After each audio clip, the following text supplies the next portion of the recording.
শ্রী খোকন দাস মহোদয়কে, যিনি অত্যন্ত গর্বিত। আসুন প্রথমেই তাকে বর্ষি রঙিন প্রেমের ছোঁয়া এই পথে উত্তরীয় পরিয়ে দিয়ে তাকে স্বাগত জানাচ্ছেন।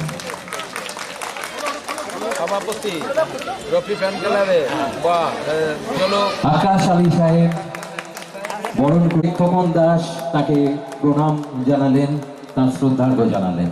এবারে ব্যাচ পরিয়ে দেওয়া হচ্ছে। উল্টো উল্টো উল্টো উল্টো হচ্ছে উল্টো।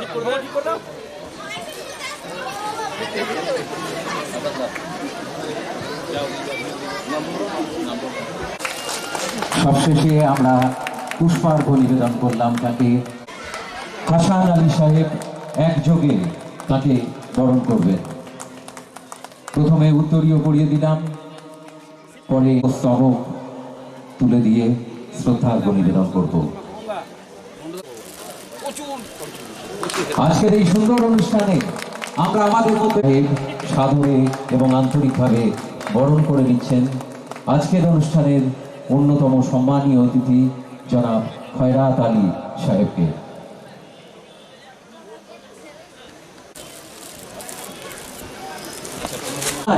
উপাসনা প্রার্থনায় 365 দিনই 24 ঘন্টা যাকে ডাকলে হাসি মুখে হাজির, তিনি মাননীয় শ্রী মন্টু মজুমদার। আসুন শুনি।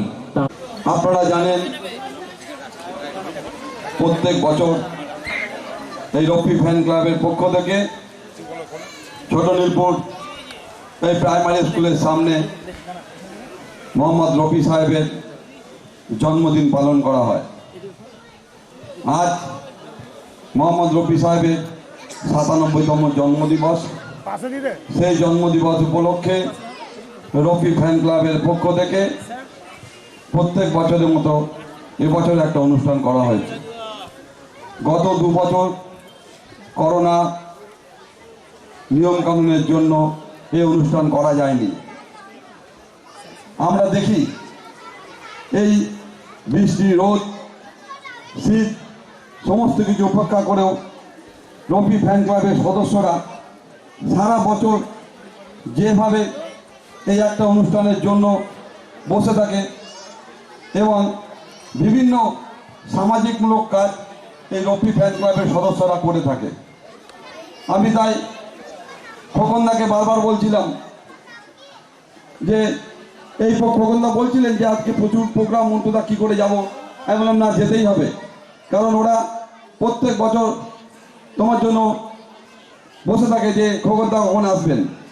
কারণ আপনারা জানেন বর্ধমানের যিনি এখন বিধায়ক হয়েছেন বর্ধমান দক্ষিণের, প্রত্যেকটা মানুষের সুখ দুঃখের সাথী, আমাদের সর্বক্ষণের, যাকে সকাল থেকে রাত পর্যন্ত পাবেন, সেই মাননীয় খোকন দাস, তিনি আজকে সারাদিন ব্যস্ত, প্রচণ্ড ব্যস্ত। তার মধ্যেও তিনি কিন্তু আমাকে কথা দিয়েছিলেন যে ঠিক আছে আমি যাব, তুমি যখন বলছো। এবং গতকাল আমরা গেছিলাম, হাসান, কালু, সন্তোষ, আমরা সবাই গেছিলাম দেখা করতে। সত্যি কত রকম প্রোগ্রাম, সকালবেলা সেই 8টা থেকে বেরোয় রাত্রি 10টা, 10:30, 11টা পর্যন্ত বিধায়ক সাহেব বিভিন্ন প্রোগ্রামে ব্যস্ত থাকে। তার মধ্যেও তিনি আজকে আমাদের মধ্যে এসে উপস্থিত হয়েছেন।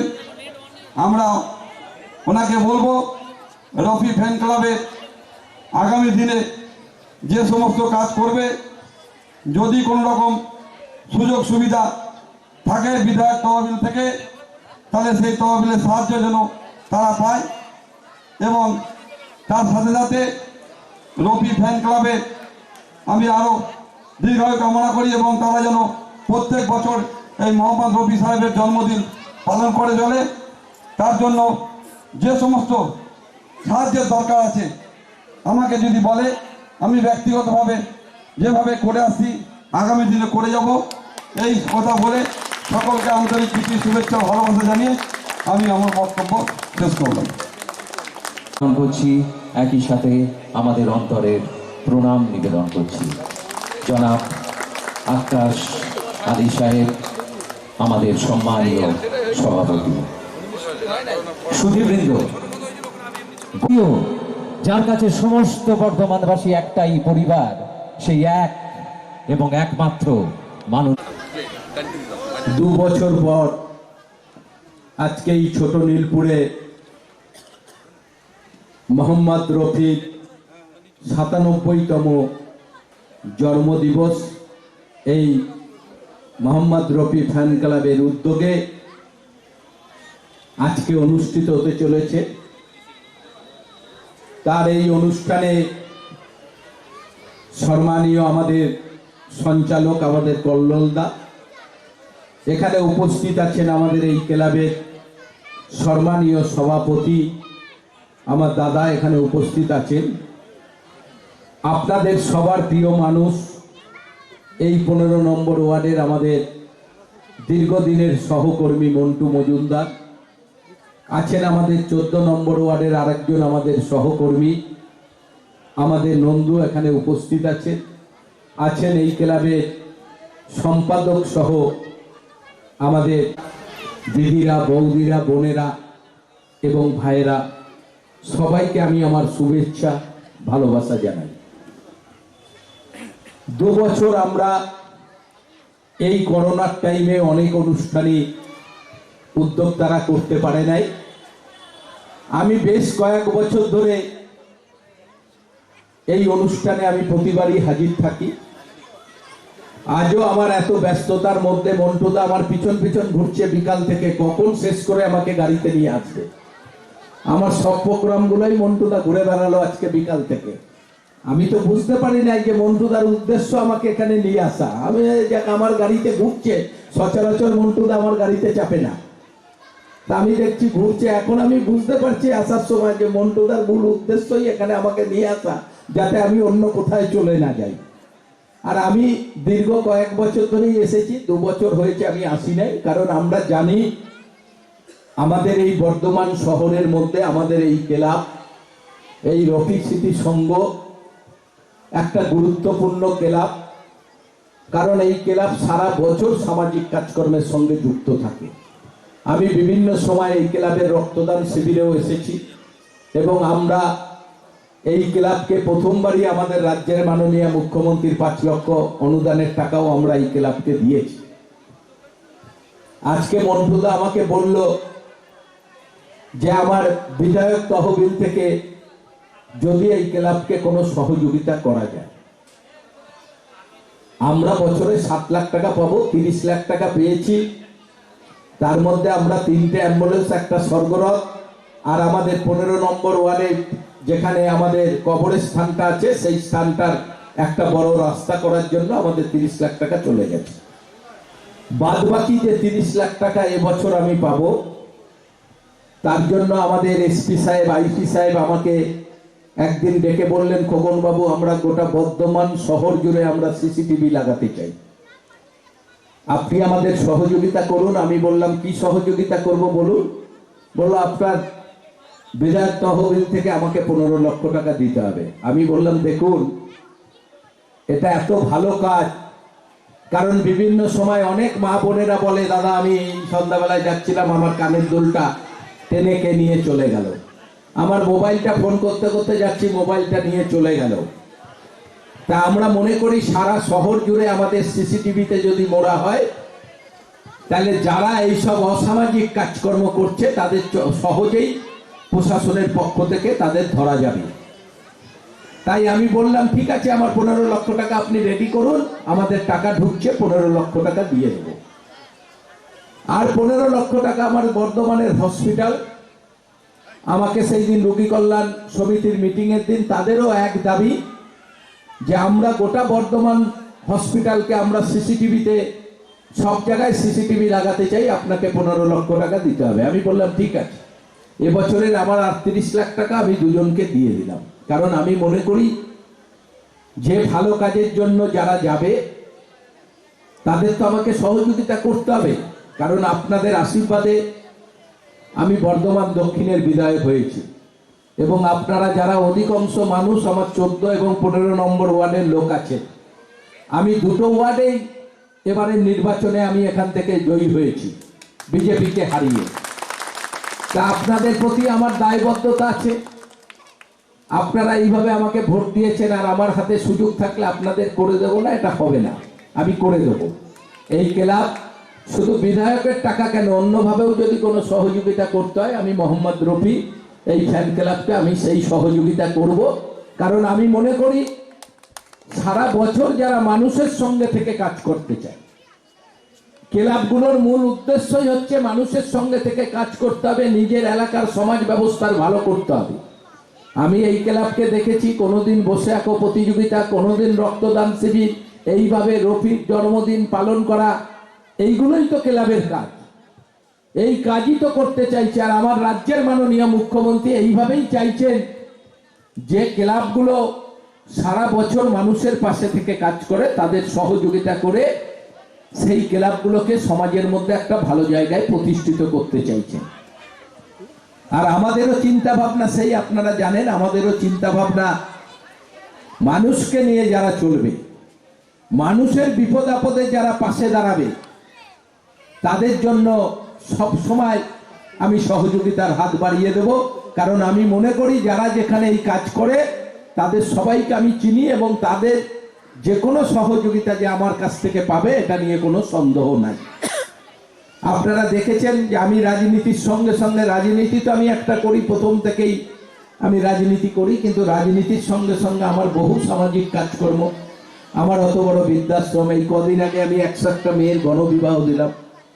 এই আমাদের দলের প্রতিষ্ঠা দিবসে 1 জানুয়ারি আমি কঙ্কাল কালীবাড়িতে 10 টাকার বিনিময়ে মায়ের ভোগের প্রসাদ খাবার আমি তৈরি করছি। যত লোক দুপুর বেলায় খাবে আমাদের 10 টাকা করে দেবে, আমরা পেট ভর্তি মায়ের ভোগের প্রসাদ খাওয়াবো 1 জানুয়ারি। আর সেদিনই আমাদের 1 জানুয়ারি, নইলে আমাদের রাজ্যের মাননীয় মুখ্যমন্ত্রীর জন্মদিন 5 জানুয়ারি। সেই দিন আমরা করজন গেটে আমার বিধায়কের পক্ষ থেকে 4টে অ্যাম্বুলেন্স, 2টো স্বর্গরথ আমি বর্ধমান শহরের মানুষের জন্য বিনা পয়সায় সার্ভিস দেব। আপনারা ফোন করবেন, ফোন করলেই আমাদের ওখানে যে গাড়ি দাঁড়িয়ে থাকবে আপনার বাড়ির দরজায় চলে আসবে। আমরা তো মানুষের কাজ করার জন্যই আছি। আর মানুষ তো বুঝেছেন যে খোকন দাসকে ভোট দিলেই সে আমাদের পাশে থাকবে, আমাদের জন্য কাজ করবে। আর এই কথা শুধু আপনারা বোঝেন নাই, এই কথা আমার রাজ্যের মাননীয় মুখ্যমন্ত্রী সেও বুঝেছে যে খোকনকে টিকিট দিলে খোকন মানুষের পাশে থাকবে, তাই তিনি আমাকে বর্ধমান দক্ষিণের টিকিট দিয়েছেন। আপনাদের আশীর্বাদে আমি বিধায়ক হয়েছি। এই বিধায়ক হওয়ার পর 8 বছর ধরে আমাদের কৃষ্ণসায়রের মেলা বন্ধ ছিল, আপনারা সবাই জানেন। কৃষ্ণসায়রের ফুল মেলা তো আপনারা সবাই দেখতে চান, এত বড় ফুল মেলা 8 বছর বন্ধ ছিল। আমি বিধায়ক হওয়ার পর আমি ভিসির সঙ্গে আলোচনা করে সেই কৃষ্ণসায়রের মেলা আমরা 3রা জানুয়ারি থেকে 12ই জানুয়ারি পর্যন্ত আমার কৃষ্ণসায়রের পার্কে আমাদের দুপুর 1:30টা থেকে রাত 9টা পর্যন্ত আমাদের এই মেলা চলবে। এখন পার্কের মেলায় আপনারা ঢুকলে 30 টাকা টিকিট কাটতে হয়, আমাদের মেলার টিকিট 10 টাকা। কারণ এটা তো আমাদের ব্যবসার জায়গা না, এটা মানুষকে আমরা পরিষেবা দিতে চাইছি। মানুষ এই মেলাটাকে ভালোবাসে। 2 বছর করোনার জন্য মানুষ কোনো আনন্দ ফুর্তি করতে পারে নাই, তাই আমরা সেই মেলাটাকে 8 বছর পর আবার চালু করছি। 3 তারিখ থেকে 12 তারিখ পর্যন্ত চলবে। আপনারা সেই মেলায় যাবেন। আমরা শহরের বুকে বিভিন্ন কর্মসূচি আমরা করব। আমরা আপনাদের পরিষেবা দেওয়ার জন্য 4 জায়গায় আমি বিধায়ক পরিষেবা কেন্দ্র খুলেছি। আপনারা জানেন একটা সার্টিফিকেট, একটা ইনকাম সার্টিফিকেটের জন্য কোর্টে আপনাকে এপিটপিট করতে যেতে হবে না। আপনারা যেই মুহূর্তে আপনারা মন্টুদাকে বলবেন, নাহলে করজন গেটের অফিস সকাল 10টা থেকে রাত 10টা পর্যন্ত খোলা, যখন যাবেন আপনারা ওখানে সার্টিফিকেট পেয়ে যাবেন। তার জন্য কোনো এপিটপিট কোনো দরকার নাই। 4 জায়গায় আমি করেছি আপনাদের পরিষেবা দেওয়ার জন্য। এবং আমার সঙ্গে দেখা করতে হলে আপনারা জানেন সকালে আমি কঙ্কালেশ্বর কালীবাড়ি বৃদ্ধাশ্রমে ওখানে আমি 10টা পর্যন্ত থাকি, তারপরে আমি পৌরসভা নইলে বিভিন্ন পার্টির প্রোগ্রামে আমি থাকি। আমি আপনাদের পাশে আছি। বিধায়ক হওয়ার আগেও আমি মানুষের সঙ্গে থেকে কাজ করেছি। আজকে আমি বিধায়ক হয়েছি, এটা আমি বড় কিছু মনে করি না। আমি মনে করি মানুষ আমাকে যে দায়িত্ব দিয়েছে, এই দায়িত্ব আমাকে সঠিকভাবে পালন করতে হবে। তাই আগে যাও বিশ্রাম পেতাম, এখন রাত সকাল থেকে রাত 10:30টা পর্যন্ত আপনাদের সেবায় আমি কাজ করতে চাই।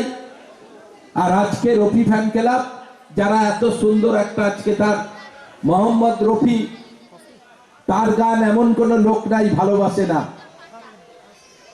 আজকে যদি ভালোভাবে থাকতো 97 বছর বয়স, আজও তো লোকটা জীবিত থাকতো। তাহলে কিশোর কুমার আর মোহাম্মদ রফি আমাদের বিশ্বের দরবারে আমাদের ভারতবর্ষকে পৌঁছে দিয়েছেন। এই রকম গায়ক আর কোনোদিন খুঁজে পাওয়া যাবে না। আর আমরা কেউ রফির গান ভালোবাসি না, এই লোকও খুঁজে পাওয়া যাবে না। এখনো আমরা গাড়িতে চলতে চলতে কোনো সময় কিশোর কুমারের গান, কোনো সময় আমরা রফি সাহেবের গান শুনি, কারণ তিনি আজকে আমাদের কাছে অমর। তার গান আজকে আমাদের কাছে তাকে অমর করে রেখেছে। আমরা এই মানুষগুলোকে কোনোদিন ভুলতে পারবো না, যারা আমাদের নাম, ভারতবর্ষের নাম আজকে বিশ্বের দরবারে পৌঁছে দিয়েছে।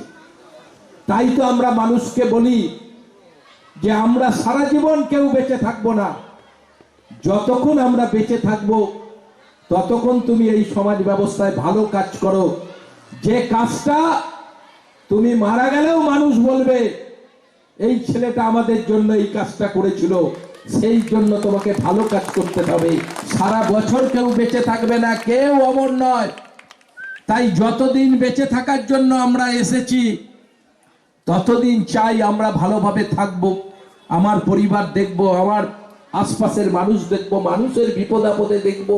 যতটা আমার দ্বারা সম্ভব মানুষের সঙ্গে ভালো ব্যবহার করে মানুষের সঙ্গে থেকে আমাদের কাজ করতে হবে।